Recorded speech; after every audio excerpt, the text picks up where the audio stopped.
আসসালামু আলাইকুম ওয়া রাহমাতুল্লাহি ওয়া বারাকাতুহু। আজকের সংবাদ সম্মেলনে উপস্থিত প্রিয় সাংবাদিক বন্ধুগণ, সবাইকে শুভেচ্ছা জানাচ্ছি। আজকের আমাদের আয়োজনে সবাই উপস্থিত হয়েছেন।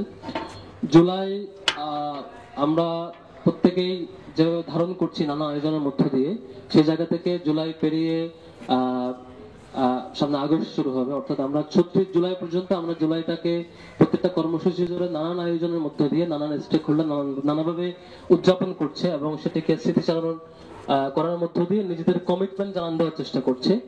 আমরাও ২০২৪ সালের যে ছাত্র জনতার গণ অভ্যুত্থান, জুলাইয়ের যে গণ অভ্যুত্থান এবং দিন শেষে ৩৬ জুলাই যে গণভবন বিজয় হয়েছে, সেই ফতেহ গণভবনকে ধারণ করে আমরা ৩ দিন ব্যাপী আয়োজন করবার চেষ্টা করছি ঢাকা বিশ্ববিদ্যালয়ে আমরা ৫, ৬, ৭ আগস্ট ৩ দিন ব্যাপী টিএসসি তে আমাদের নানান আয়োজনের মাধ্যমে আমরা জুলাইয়ের গণ অভ্যুত্থানকে, ছাত্র জনতার ত্যাগ তিতিক্ষাকে ধারণ করব, স্মরণ করব এবং আমাদের করণীয় এবং কমিটমেন্টকে জানান দিব। সেদিক থেকে আমাদের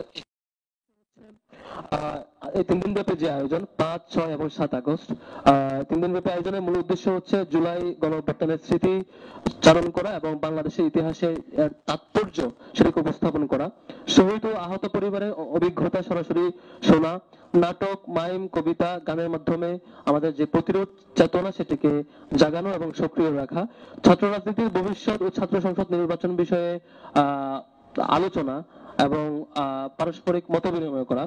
আমাদের আয়োজনের ধরনে যেসব ক্যাটাগরি থাকছে, জুলাইয়ের গণ অভ্যুত্থানকে কেন্দ্র করে বিশেষ চিত্র প্রদর্শনী, সাইকেল র্যালি থাকবে, জুলাই গণ অভ্যুত্থান নিয়ে ডকুমেন্টারি প্রদর্শনী থাকবে, বিপ্লবী গান এবং কবিতার আয়োজন থাকবে, শহীদ পরিবার এবং আহত যোদ্ধাদের গল্প শুনবো আমরা, এবং গান, কবিতা, নাটক, মাইমের মধ্য দিয়ে বিভিন্ন কালচারাল কম্পোনেন্টের মধ্য দিয়ে আমরা জুলাইকে জারি রাখবো।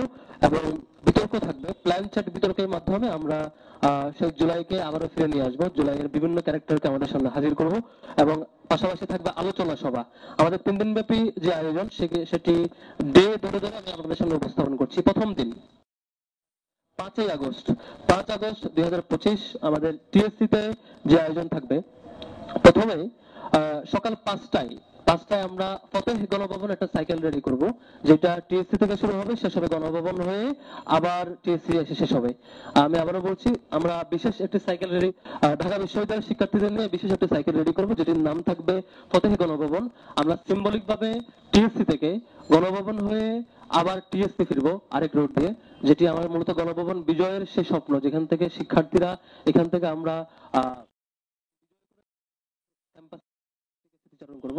এখানে আমাদের পরিকল্পনা হচ্ছে আমরা শিক্ষার্থীদেরকে রেজিস্ট্রেশনটা ওপেন করব, করার পরে এখান থেকে যে সংখ্যক শিক্ষার্থীরা রেজিস্ট্রেশন করবে আমরা নানান ক্লাস্টারে ভাগ করে ফিল্টারিং করে ৫০০ জন শিক্ষার্থীকে সুযোগ দেবো। যেহেতু সেক্রেটারি শৃঙ্খলার ব্যাপার আছে, তাদের অন্যান্য ড্রেস এবং অন্যান্য ম্যানেজমেন্টের ব্যাপার আছে, সবগুলো ব্যাপার মাথায় রেখে আমরা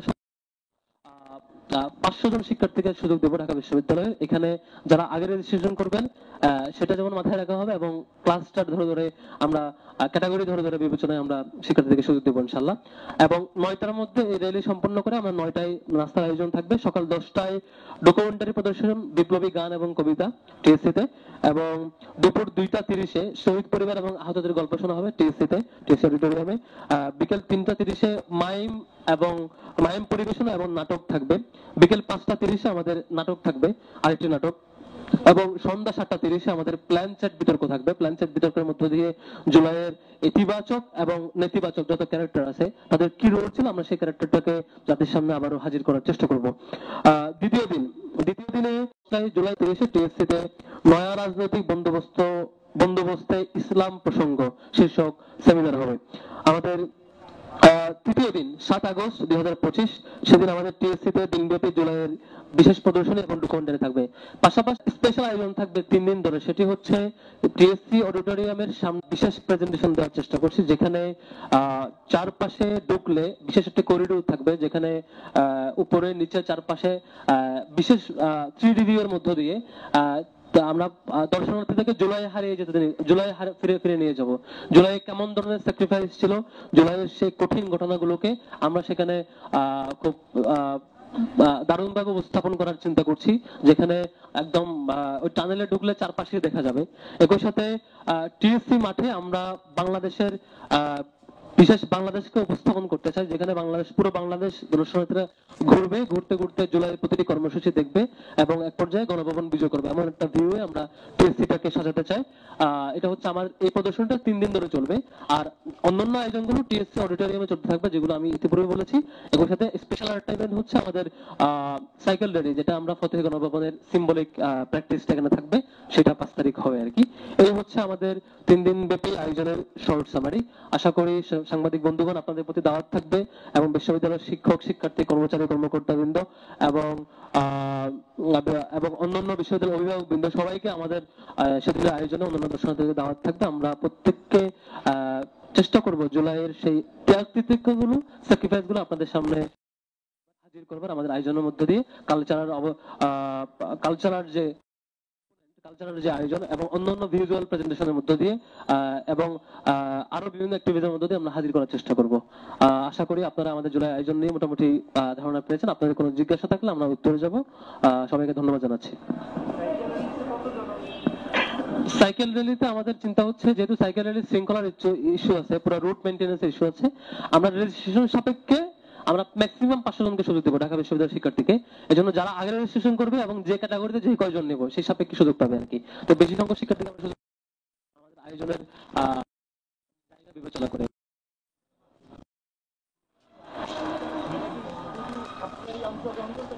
সাইকেল শিক্ষার্থীরা আমরা আর কাউকে সুযোগ দিতে পারছি না। আর এবং দাওয়াত থাকবে এবং সাংবাদিক বন্ধুদের দাওয়াত থাকবে। আমাদের 3 দিন ব্যাপী সাইকেল র্যালি শুধু সকাল 5টায় শুরু হবে, ফজরের পরে আর কি আমাদের পরিকল্পনা। বাদ ফজর শুরু করব, এটা 8টা 8:30টার মধ্যে শেষ করে ফেলবো। 9টায় তাদেরকে নাস্তার মধ্য দিয়ে আমরা শেষ করব। জি,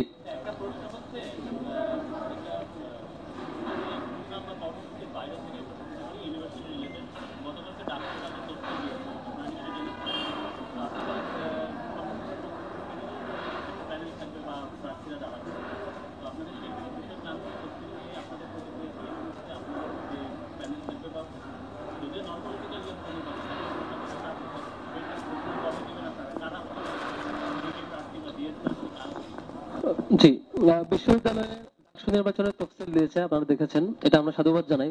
এবং একই সাথে একটা হতাশার জায়গা হলো, আমরা আশা করেছিলাম 5 আগস্টের যে গণ অভ্যুত্থানের বিজয়, সেই বিজয়ের পর যে প্রশাসন আসছে সে 2-3 মাসের মধ্যে ডাকসু ইলেকশন দিতে পারবে এবং দিলে এবছর এসে আমরা আরো একটা ডাকসু পেতাম, যদি প্রতি বছর হয় সাপেক্ষে আর কি। তো এটা ইন্টারিম পিরিয়ডে যেখানে আমরা 2টা ডাকসু পাওয়ার কথা, সেখানে মাত্র একটা পাচ্ছি। আসলে কনসার্নের ইস্যু যে এতদিন দীর্ঘ অপেক্ষা করতে হয়েছে, তবু অন্তত এখন অন্তত ডেট দিয়েছে, এটা আমরা সাধুবাদ জানাই। ডাকসুর ব্যাপারে আমার পার্সোনাল অবস্থান এবং আমাদের সাংগঠনিক অবস্থান হলো, ডাকসুতে কে জিতলো, কে হারলো, কে প্রার্থী হলো না, কে ভোটার, ডাকসু হওয়া না হওয়ার কোনো কানেকশন নাই।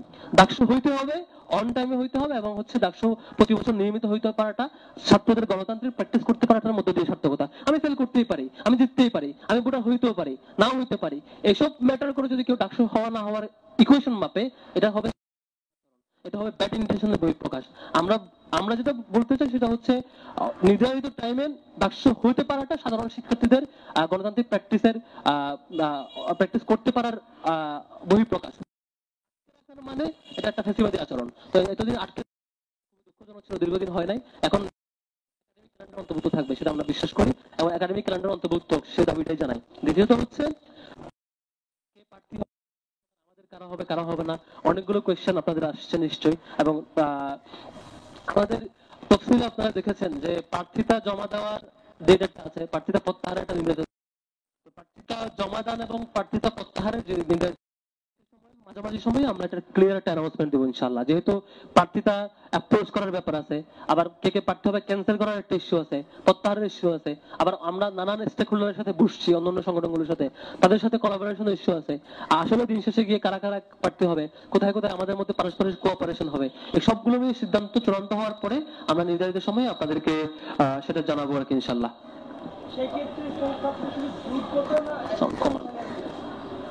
জি, আমরা ক্যাম্পাসের নানান স্টেক হোল্ডারের সাথে বসছি, সেখানে আমরা নিশ্চয়ই ক্যাম্পাসে ক্রিয়াশীল এবং শিক্ষার্থীদের অধিকার নিয়ে কাজ করে এমন নানান অ্যাক্টিভিস্ট এবং প্ল্যাটফর্মের সাথে, সংগঠনগুলোর সাথে আমরা নিশ্চয়ই জোটবদ্ধ হওয়ার ব্যাপারে চিন্তা করছি, এবং সেটা কোন রূপরেখায় হবে, কারা কারা হবে, এটা ক্লিয়ার এখন সিদ্ধান্ত আসা হয় নাই, সেটা আমরা নিশ্চয়ই আপনাদেরকে জানাবো ইনশাল্লাহ।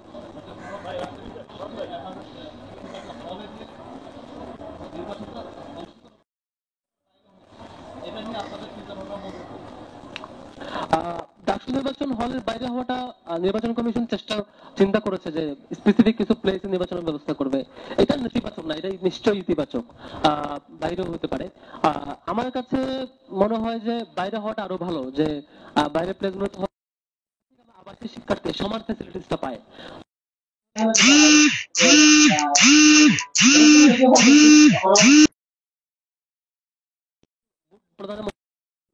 সামনের ডাকসুগুলোতে প্র্যাকটিস থাকলে নিশ্চয়ই নিরাপদ ফিল করবে, এবং এটা ইতিবাচক বলে মনে হয়। প্রত্যেকে ইতিবাচক ভাবেই নিয়েছে, প্রত্যেক সংগঠন, সেদিক থেকে আমরা এটা ইতিবাচক।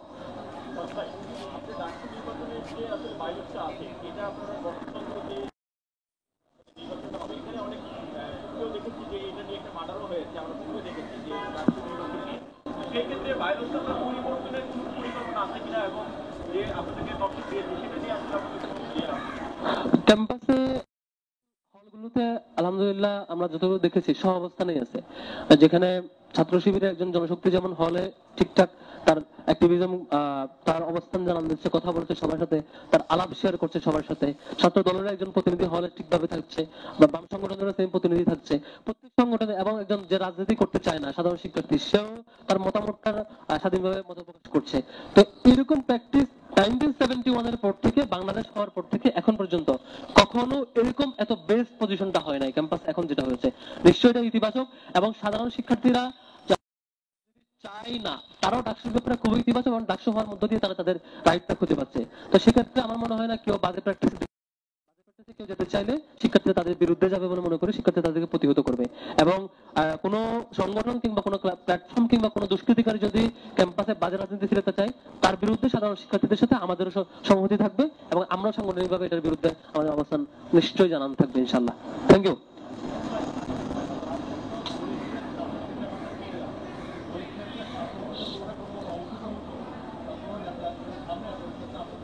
আপনারা দেখেছেন ছাত্রলীগের সন্ত্রাসীরা 15 জুলাই শিক্ষার্থীদের উপর কিভাবে আক্রমণ করেছিল, সন্ত্রাসী আক্রমণ, ইভেন হাসপাতালে গিয়ে আক্রমণ করেছে।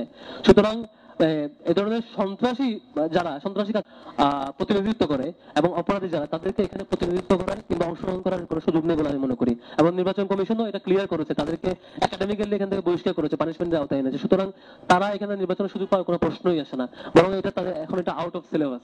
এটা নিয়ে আমার মনে হয় তারা এটার পার্টও না। যারা সন্ত্রাসী, অপরাধী, বহিষ্কৃত, তারা ভোট কিংবা প্রার্থিতা কোনটারই অংশ না। সুতরাং এটা নিয়ে আমার মনে হয় আমরা টেনশন নেওয়ার কিছু নাই। আর কেউ যদি এটা সাহস করতে চায়, সাধারণ শিক্ষার্থীরা তো আছে, তারা নিশ্চয়ই এটা জানান দিবে। আর আমরা যারা সংগঠন আছি, আমরা অন্য ছাত্র সংগঠন, আমরা আমাদের দিক থেকে এটা প্রতিহত করবো নিশ্চয়ই। জি,